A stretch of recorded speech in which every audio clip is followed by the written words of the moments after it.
আসসালামু আলাইকুম। আজকে আমি আপনাদের সাথে শেয়ার করছি একটা জনপ্রিয় রেসিপি।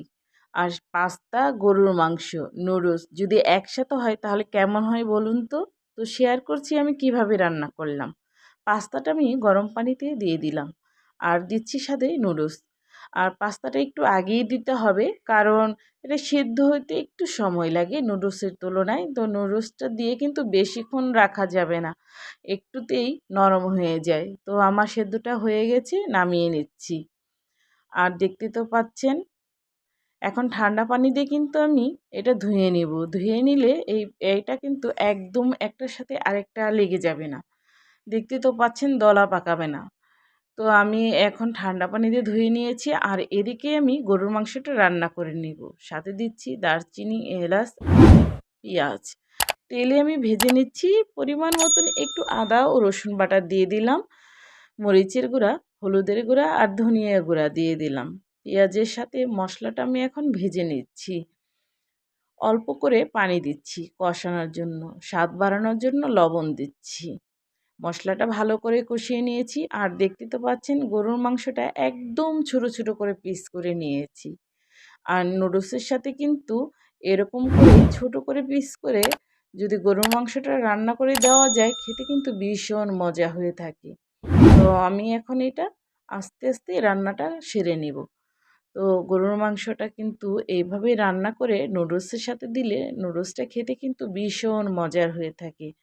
আর সাথে আমি দিব কিছু গাজর আর দিচ্ছি একটা টমেটো। গাজরটা আমি গরুর মাংসের সাথে দিচ্ছি এই কারণে এটা খেতে কিন্তু আরও বেশি টেস্টি হয়ে থাকবে। অন্য কোনো সবজি কিন্তু গরুর মাংসের সাথে দিলে এতটা ভালো লাগে না। আর এখনই বা আবার কেন পেঁয়াজ আর কাঁচামরিচ দিলাম? যেহেতু আমি এই গরুর মাংসের উপরেই নুডলস আর পাস্তাটা দিয়ে দেবো, এর জন্য পেঁয়াজটা আবার দিলাম।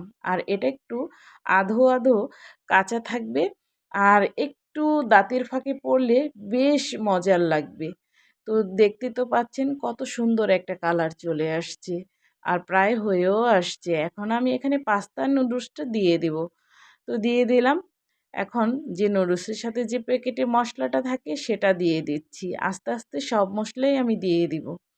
আর এভাবে আগে যদি উপরে দেওয়া হয়ে থাকে তাহলে নুডলসের সাথে মশলাটা কিন্তু মেখে যায় খুব সুন্দরভাবে।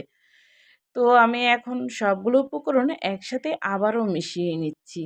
তো সবার ঘরেই বাচ্চা আছে। বাচ্চারা কিন্তু একটু নতুন নতুন করে কিছু রান্না করে দিলে খেতে ভীষণ পছন্দ করে।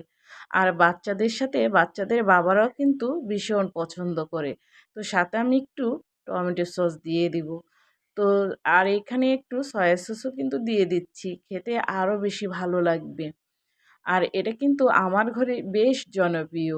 মাংস দিয়ে রান্না করা সে কি যে মজার হয় কি আর বলবো। তো যারা এখন অব্দি করেননি একবার হলেও বাসায় এটা চেষ্টা করবেন। আর ঘরের সবাইকে খাইয়ে একদম অল্পতেই খুশি করতে পারবেন। খেতে কিন্তু ভীষণ মজার। তো আজকের এই রেসিপিটা যদি ভালো লাগে অবশ্যই সবাই আমার চ্যানেলটি সাবস্ক্রাইব করবেন। আর পাশে থাকা বেল আইকনটি ক্লিক করে দিবেন। আর যারা ফেসবুক থেকে দেখবেন ফলো দিবেন, শেয়ার করবেন। সবাই ভালো থাকবেন। আল্লাহ হাফেজ।